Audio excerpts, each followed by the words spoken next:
And it's hot and humid out there, and there are potential for some storms tonight. That's right. Already seeing a couple of those little guys popping up over St. Lawrence County. Let's have a look at Storm Tracker showing a couple of those.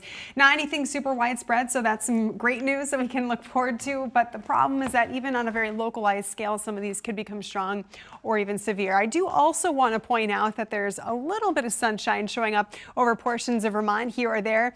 We had that over northern New York, but with the lack of sunshine, do count on there being the lack of instability too. So like I said, that means that things aren't going to be super widespread, so that's some good news. But also keep in mind on a localized scale, these could fire up and become pretty strong very quickly. Already with some downpours over St. Lawrence County, like I was mentioning, Gouverneur as well as Oswegatchie towards Clare. You guys are coming up on some heavy rain if you don't have it already, and certainly some lightning could be a problem there, while it's just been some lighter showers elsewhere. More instability the further west that you go. You're noticing temperatures there, some yellows and oranges, just a little bit warmer, already up to 79 in Burlington, 77 in Middlebury, and 74 in Saranac Lake. Low 70s for most spots east of the Green Mountains, and east of the Green Mountains is where more of that stability will be. However, temperatures are going to continue to inch up thanks to that southerly wind, which has definitely picked up over the last couple of hours. 22 miles per hour now in Rutland, 15 or so in parts of the Champlain Valley and Connecticut River Valley. And that's all as that system that's going to trigger some of those showers and thunderstorms gets a little bit closer. We'll feel that wind picking up.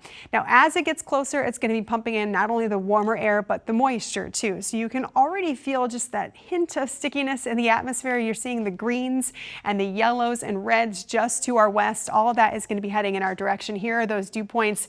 As you can see, the dew points climbing, which means the humidity is climbing. That will peak tomorrow morning. That's also when we're going to continue to find more showers and thunderstorms. Once a cold front passes behind the system, those dew points will drop. But in the meantime, with that warm, moist air in place, our western areas with that slight chance, low chance, a level 1 or 2 out of 5 for some severe weather, damaging wind gusts, maybe some hail being the biggest threats with that. And you need that moisture and you need the heat, and that's what we get by this afternoon. Low 80s for the Champlain Valley and areas west of there. We'll be back into the low 70s overnight.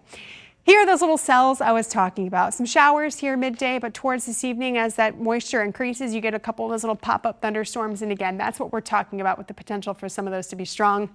Then more of your run-of-the-mill thunderstorms moving through on Thursday morning and through parts of the afternoon as that humidity and heat stick around. So just be on your toes. Again, nothing super widespread, but you just want to make sure you're ready for anything that does become strong. Friday, things get better. Saturday, a little bit cooler over the weekend. On Sunday, maybe a couple of showers, but not a washout for the weekend at all.